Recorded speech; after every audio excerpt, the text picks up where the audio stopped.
गोपिका जीवनस्मरणं गोविंद गोविंद। सद्गुरु विठलदास महाराज की జై. ఇలాగ భగవంతుని యొక్క అవతారమంతా చెప్పి పైన శ్రీమద్ భాగవతం చెప్పడానికి ప్రారంభిస్తున్నారు. ఆ సమయంలో మళ్ళీ శౌనకాది మహర్షులు 3 ప్రశ్నలు వేస్తున్నారు. మొదటి ప్రశ్న ఏమిటంటే, వ్యాసాయ విష్ణురూపాయ అని సాక్షాత్ వైకుంఠవాసియే వ్యాసదేవులుయాగ అవతారం చేసి చతుర్వేదమును విభాగం చేసి బ్రహ్మసూత్రం చేసి శ్రీ మహాభారతం అనే ఒక ఇతిహాసం 1,00,000 శ్లోకం గల ఇతిహాసం చేసి స్కాందం లాంటి పురాణాలు అన్నీ చేసిన ఈ వ్యాసదేవులు ఎందుకు శ్రీమద్ భాగవతం అనే పురాణం తనిగా చేసినారు?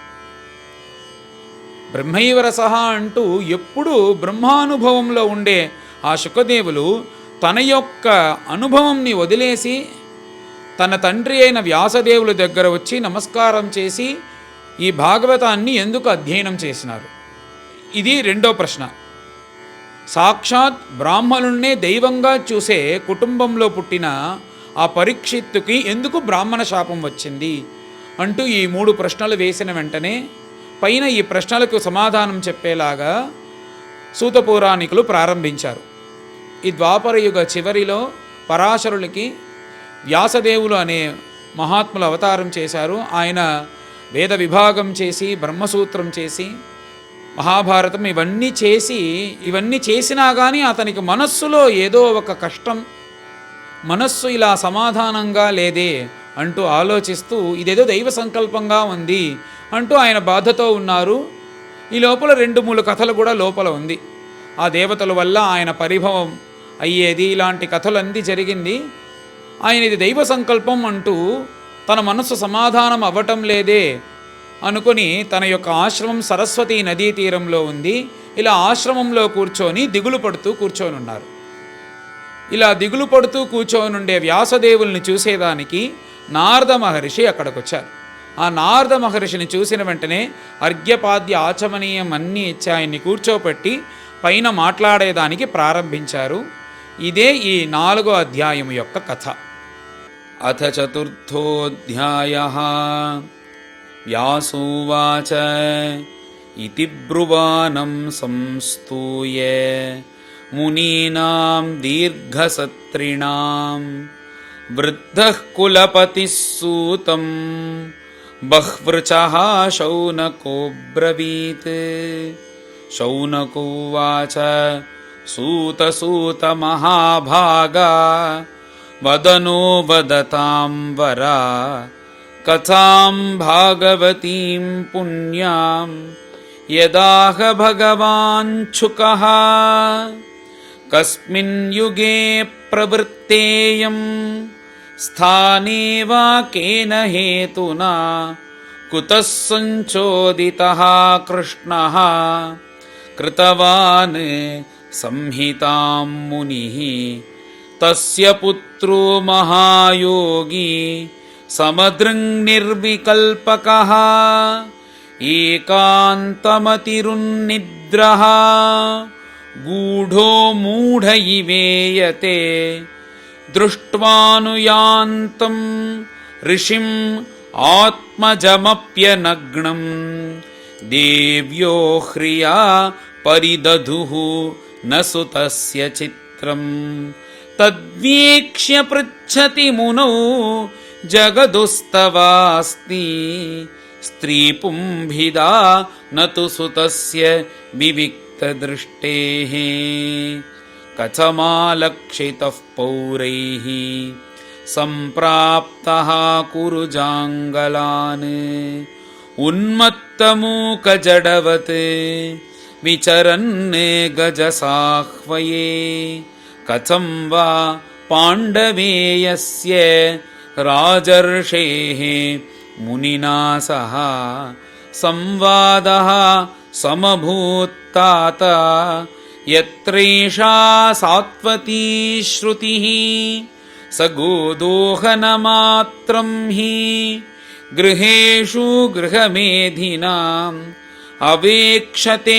महाभागः तीर्थे कुर्वंस्तदाश्रमम् अभिमन्युसुतं सूता प्राहुर्भागवतोत्तमम् तस्य जन्म महाश्चर्यम् कर्माणि च गृणीहिनः ससम्राट् कस्य वा हेतोः पाण्डूनां मानवर्धनः प्रायोपविष्टो गङ्गायाम् अनादृत्य अधिराट् श्रियम् नमन्ति यत्पादनिकेतमात्मनः शिवाय हानीय धनानि शत्रवः कथं समीरः श्रियमङ्गदुस्त्यजाम् युवैषतोत्स्रष्टुमहो सहासुभिः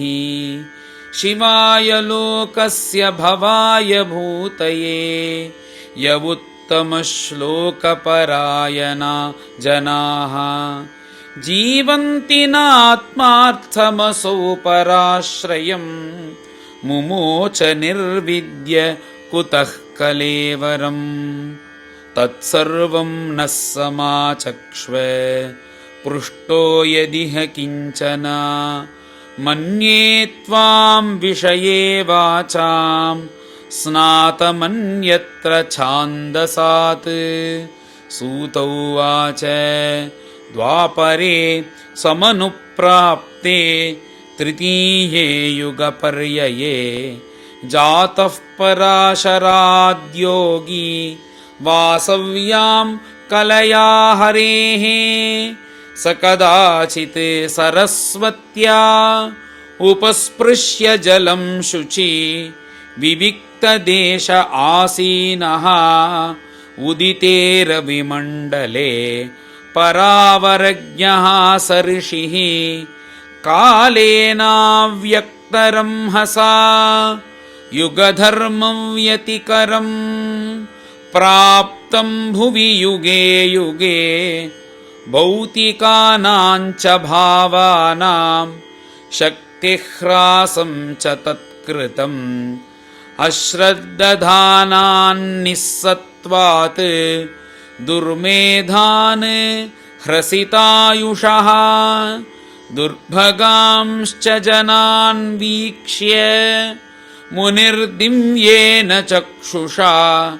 सर्ववर्णाश्रमाणानां यद्दध्यो हितममोघदृक् चातुर्होत्रं कर्म शुद्धं प्रजानां वीक्ष्य वैदिकं व्यदधाद्यज्ञसन्तत्यै वेदमेकं चतुर्विधं ऋग्यजुस्सामथर्वाख्या वेदाश्चत्वार उद्धृताः इतिहासपुराणं च पञ्चमो वेद उच्यते तत्र ऋग्वेदधरः पैलः सामगो जैमिनिः कविः वैशम्पायन एवैकः निष्णातो यजुषामुता अचर्वाङ्गिरसामासीत्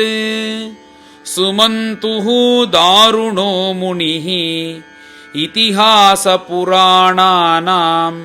पिता मे रोमहर्षणः ययेतर्षयो वेदं स्वं स्वं यस्यन्ननेकधा शिष्यैः प्रशिष्यैः तच्छिष्यैः वेदास्ते शाखिनो भवन् तयेव वेदा दुर्मेधैः धार्यन्ते पुरुषैर्यथा एवं चकार भगवान् व्यासः कृपणवत्सलः स्त्रीशूद्रद्विजबन्धूनां त्रयीनः श्रुतिगोचरा कर्मश्रेयसि मूढानां श्रेय एवं भवेदिह इति भारतमाख्यानम् कृपया मुनिना कृतम्।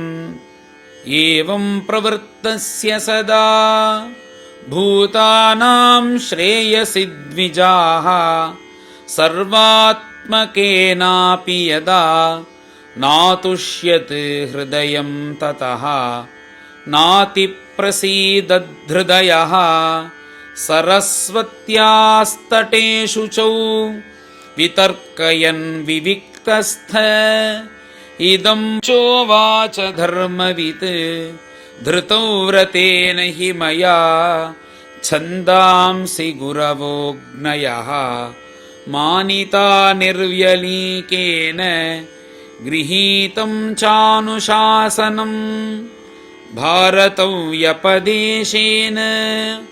ह्याम्नायार्थश्च दर्शितः दृश्यते यत्र धर्मादि स्त्रीशूद्रादिभिरप्युता तथा बिबत मे दैह्यः ह्यात्मा चैवात्मना विभुः असम्पन्न इव भाति ब्रह्मवर्चस्य सत्तमः किं वा भागवता धर्माः न प्रायेण निरूपिताः प्रियाः परमहंसानां तयेव ह्यच्युतप्रियाः तस्यैवं किलमात्मानं मन्यमानस्य खिद्यतः कृष्णस्य नारदोऽभ्यागात् आश्रमं प्रागुदाहृतं तमभिज्ञाय सहसा प्रत्युत्थायागतं मुनिः पूजयामास विधिवत् नारदं सुरपूजितम्। श्रीहरये नमः। श्रीमद्भागवते महापुराणे प्रथमस्कन्धे नैमिषोपाख्याने चतुर्थोऽध्यायः। गोपिका जीवनस्मरणम्। गोविंद गोविंद। सद्गुरु विठलदास महाराज की जय।